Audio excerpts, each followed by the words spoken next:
At 10 a.m. on June 26th, the autopsy of Michael Jackson begins. 3 hours later, LA's chief medical examiner issues a statement. There was no indication of foul play.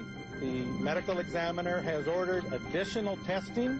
Those tests will take approximately 4 to 6 additional weeks.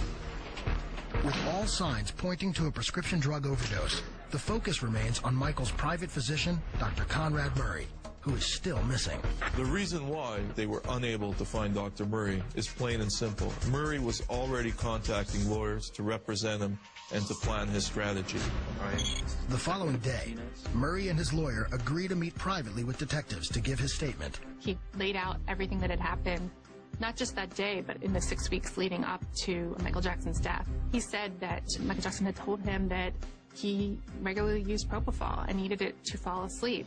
And Dr. Murray had been giving him quantities of it every night for 6 weeks, and then became concerned that he was becoming addicted to it. So that night, he had essentially given him substitute. Though his lawyers will later claim Murray made unspecified mistakes recounting his timeline, this is what he tells police.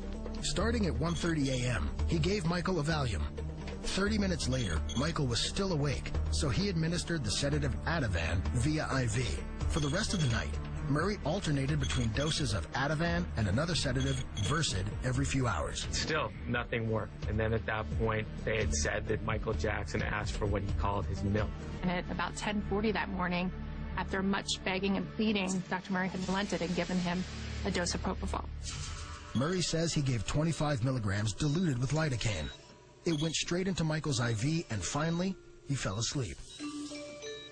Murray explains that he continued to monitor Michael for roughly 10 minutes before heading to the bathroom, and that he was out of the room for 2 minutes maximum. You do not leave a patient who's on propofol. If something goes wrong with their heart or their breathing or whatever, you're there. To go to the bathroom for a few minutes is just mind-boggling. But evidence suggests the doctor was out of the room far longer than 2 minutes. Murray's cell phone log, which detectives later obtain, shows that from 11:18 a.m. to 12:05 p.m., Murray was on the phone with 3 separate callers, totaling 47 minutes. Investigators are wondering, why is he on the phone 3 different times? We believe that he called his office in Houston, he had a girlfriend in Santa Monica, or his office in Las Vegas. Murray says that once he returned to the room, he found Michael not breathing. That exact time is still unknown. He then immediately started CPR and administered 2 milligrams of the anti-overdose medicine Annexate.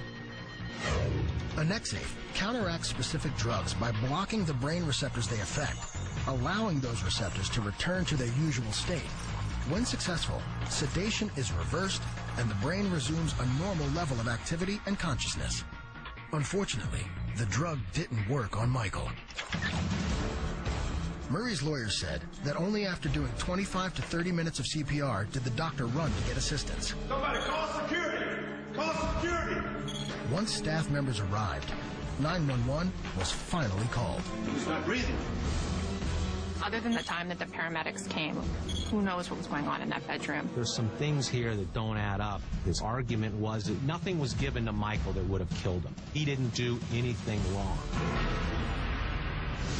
Coming up, investigators nail down the cause of death. And later, police dig up some dirt on Dr. Murray. Next, on Famous Crime Scene.